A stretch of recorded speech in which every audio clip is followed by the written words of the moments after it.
হলো যে আজকে হোটেল ইন্টারকনের সামনে যে অপ্রীতিকর ঘটনা হয়েছে সেই জন্য আমি এই ঢাকা মেট্রোপলিটন পুলিশের পুলিশ কমিশনার হিসেবে অত্যন্ত দুঃখিত এবং দুঃখ প্রকাশ করি।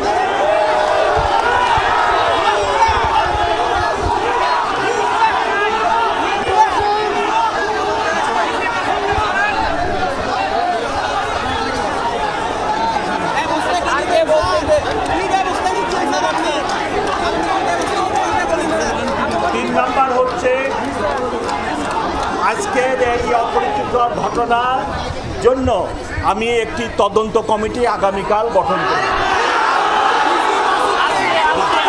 তোমাদের সকলকে অনেক অনেক স্নেহ ভালোবাসা এবং তোমরা ভালো থাকো আমি এই কামনা করি।